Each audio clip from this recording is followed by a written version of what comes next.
Hi, I'm Julissa Garza, and you're watching KHOU 11 Plus. Today, we're diving deep into Texas politics. Lawmakers here have been making national headlines. A large part of that is the redistricting showdown. So we're going to break it all down. Our political analyst, Brandon Rottinghaus, is here to help us do that. Brandon, thank you so much for joining us. My pleasure.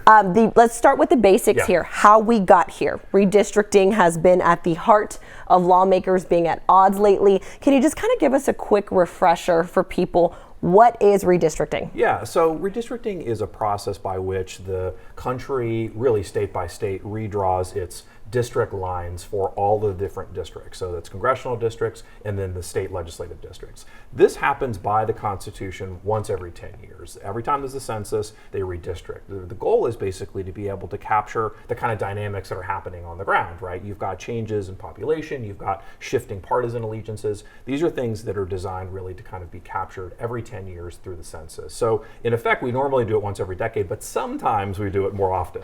Yeah, which is what we're seeing right now and what we saw happen in 2003. What we've said when we talked about, we've seen this film before, yes. Essentially. But when it comes to redistricting, it's really about power and representation. And that's why it becomes as big as it did recently. So talk to me a little bit about the power behind these congressional districts. Yeah, it's a really great point. And at the core of how representation functions is how you draw these lines. That is that lawmakers, map makers, if they're not lawmakers, sometimes states have a process where they have an independent commission. Texas doesn't have that. In Texas, we draw the lines with a partisan output, and that's exactly what the lawmakers are doing. So the goal here is to try to maximize sort of the partisan gain. That's typically the way that members think of this. Now, they often balance this with, of course, the needs of the state and the various communities around that have to be able to represent people. And so that's where it gets into this sort of power story, where you draw these lines really matters. If you break up communities, it can have a fragmenting effect. If you draw lines that stretch across an entire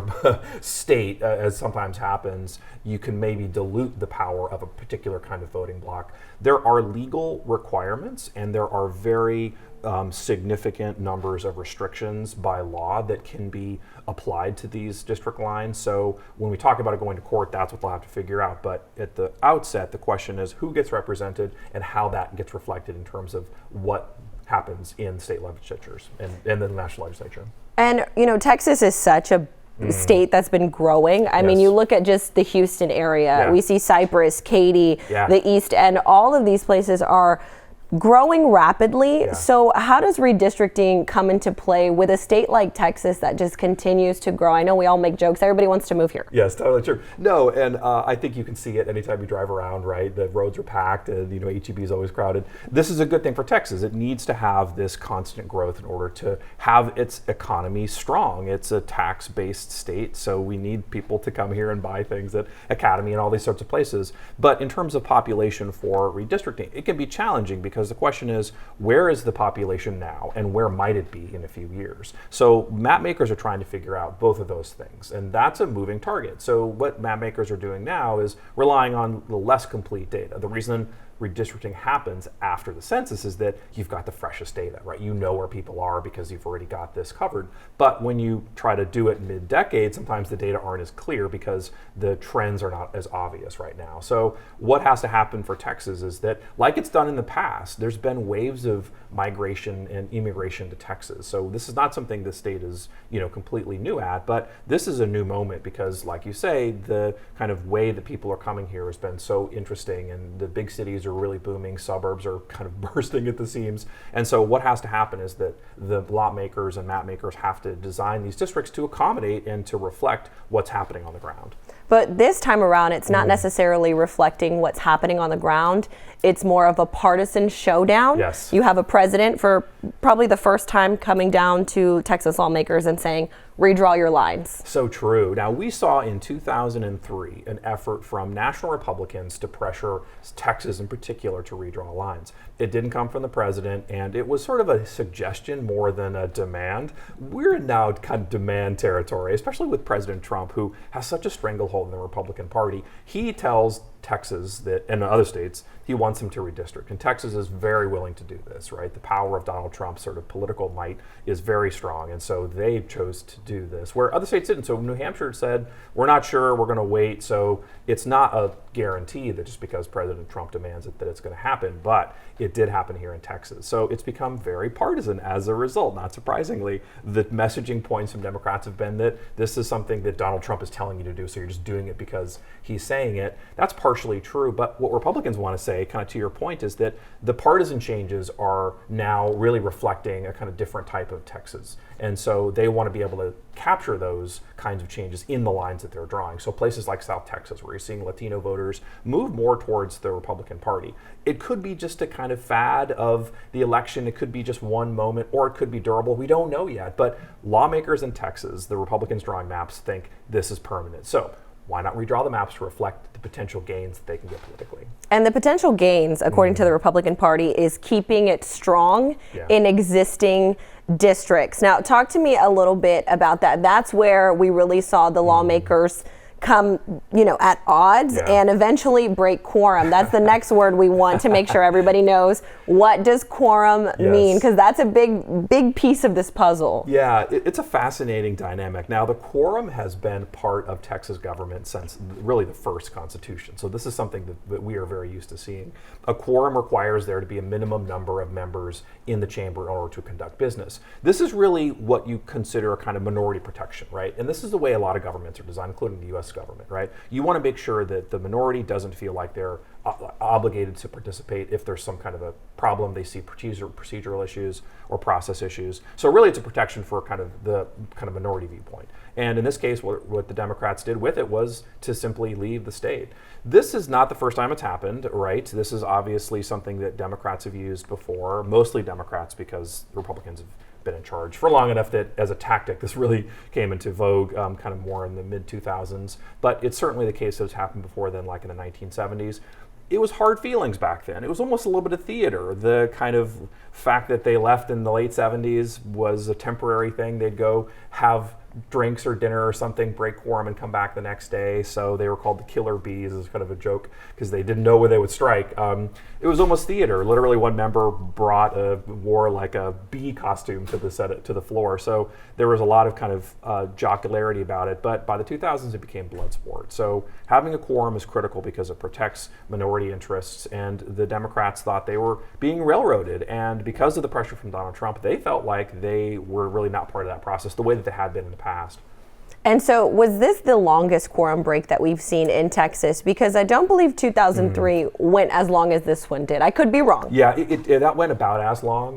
This one was a little bit shorter. And part of the reason is that, the messaging, I think, was pretty effective as far as that went. They accomplished the goals of getting a kind of national agenda really rerouted towards this outcome. So it didn't have to be as long as the others in order to be successful. But as you note, this isn't something that stopped the maps from happening. And they were going to happen almost regardless. And now the damage is a kind of collateral damage where Democrats have to go back and try to legislate. Their Republican colleagues are having none of it. So even on very simple things like during a debate, if there was a question about extending the time a speaker had to answer questions, there would be an objection from the floor. And then they would vote down the effort to increase the time. That's just a small sample of how Republicans are fed up. They want to move ahead. They're mad that the Democrats broke quorum. They want to get on with this because special sessions are long and busy anyway. So this is definitely something that has created some real hard feelings and I think some lasting, definite stain on the body itself. And that leads me to my next point, is the impact that something like this can have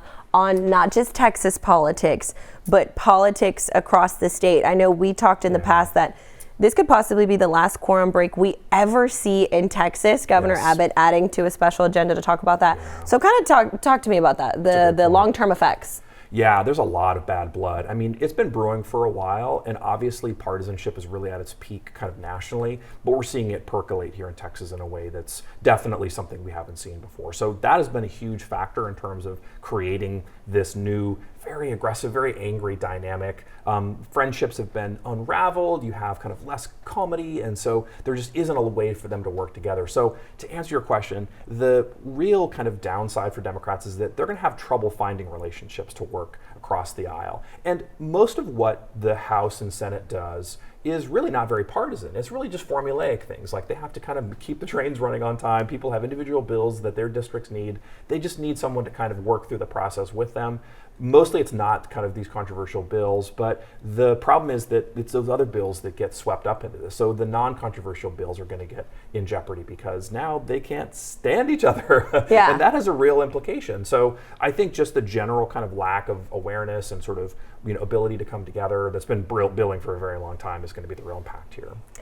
For you as a political analyst, what's the best way to explain to voters why redistricting should matter to them? Because there are some people who are like, why do we keep talking about this, right? Not everybody keeps up with politics for fun like you and I.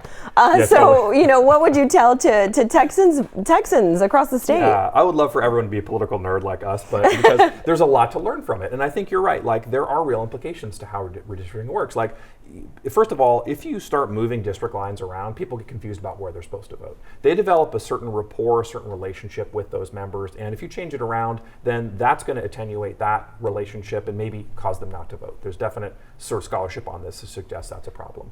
Think about this. If you're a business owner who's made a relationship with a particular member of the legislature and you've got a good rapport and you're willing to work together on certain issues, regulatory or maybe pricing or whatever it is, now you have to switch and change. That could be a problem because the relationship you built now is something that has to be rebuilt. So these are minor things, but if you compound this, times 1,000, all these little districts, all these little communities are kind of being split and broken up in a way that might make it harder for those relationships that you've built to be able to move forward. So that's one kind of real implication, I think, to just how it is in terms of redistricting.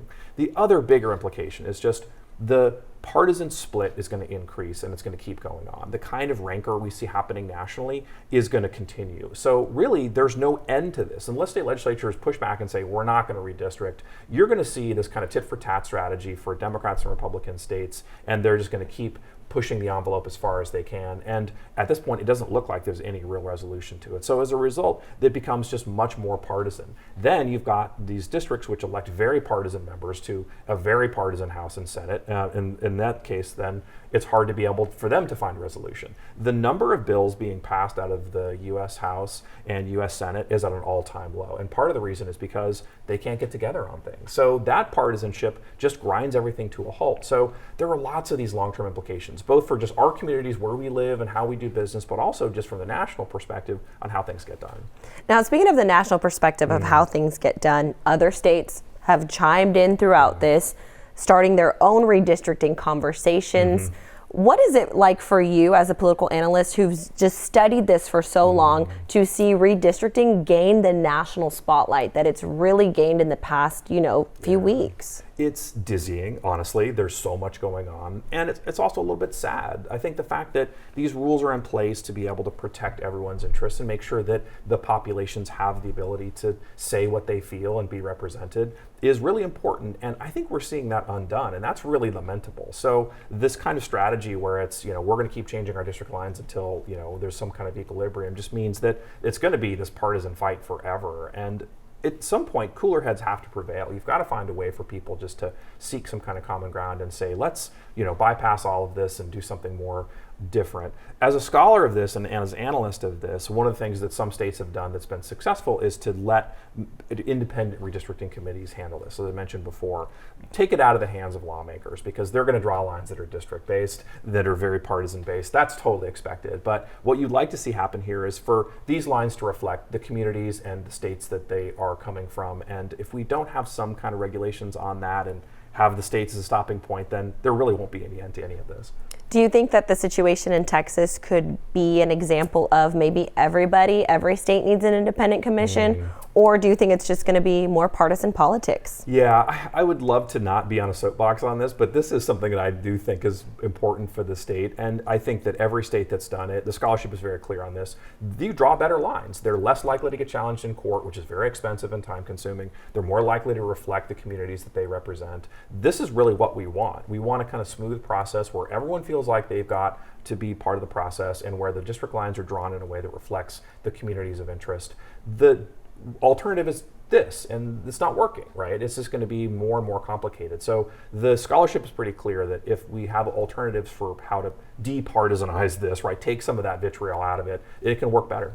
How likely is it that that will happen here in Texas? You're already laughing before I even finish the question. Yeah. It's as likely as we'll see the Cowboys in the Super Bowl, I'm going to say. So I'm going to say very unlikely. Sorry to the Cowboys fans out there. But I think that's this reality, is that now, because of the way that the legislature operates and the kind of value they can get from it, it's unlikely. And now that you've got President Trump kind of pushing his agenda, then I don't think you're going to see them say that we should stop, because politically there's real incentive for them to do so.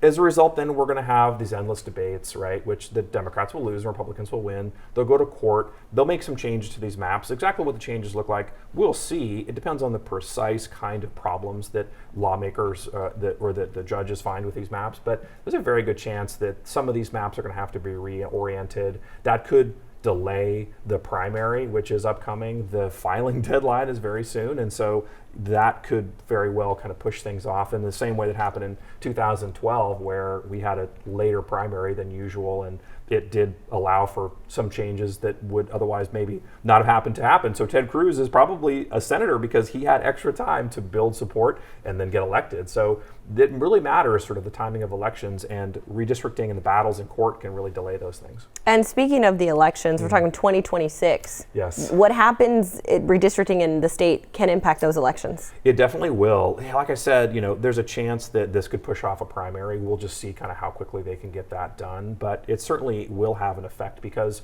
members are going to have to pick which districts they're running in. So some members aren't going to have a district that is connected to where they live, and by law that has to happen. So they may have to choose a different district to run in, or not run at all, or maybe run for a different office. So there's just a lot of moving parts right now. And what you'd like to see of this giant jigsaw puzzle is a little more clarity, especially for voters. They look at this all with, I think, just confusion, not sure kind of what to make of it. Why are we redistricting now? Why are they doing this for partisan purposes? And is this all okay?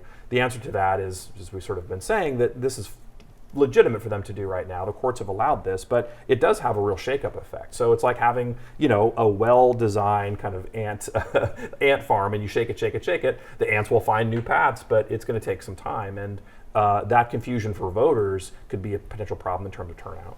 Now, as we continue to watch everything unfold in Austin and every day as it impacts all of us, Texans, what's your biggest message to just constituents, voters, maybe even people who aren't as politically active? Our whole purpose of this is to bring some knowledge that they can walk away with. That's a great point. Yeah, I think the first thing to do, which is sort of fun, is look at the new maps and see where your house is. Are you in a different district than you were? These are maps that will only be redesigned for congressional districts. So your state house and state senate seats won't change. It's really just your congressional district that will change. So it's a great exercise to figure out who's my current representative, which a lot of people might not know, and then look to see, well, is that person likely going to be the same? Am I in the same district? If not, what district am I in? Go to the internet, go to ChatGPT, ask it who's running in these districts. There's going to be a lot of information there that might be helpful to give you a sense of where things are. Because again, a confused voter is a less likely to vote voter, and so more knowledge is better in this. And that's exactly why we took the time today to break this all down. Thank you so much, Brandon. We know that redistricting can be confusing, that a quorum break can be confusing, that the millions of words you hear all of us here say can be confusing, but we hope that this conversation has been insightful for everyone, and we have many more conversations just like this one here on KHOU 11+.